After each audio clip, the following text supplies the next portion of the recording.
How to green screen on CapCut. Hey guys, in today's tutorial we are diving into the world of video editing with CapCut. I'll show you how to use the green screen effect to create amazing and creative videos. Let's get started.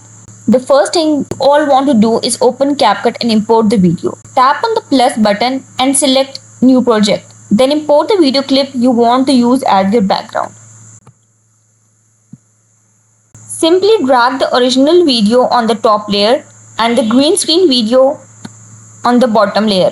Once done, select the green screen video and go to cutout.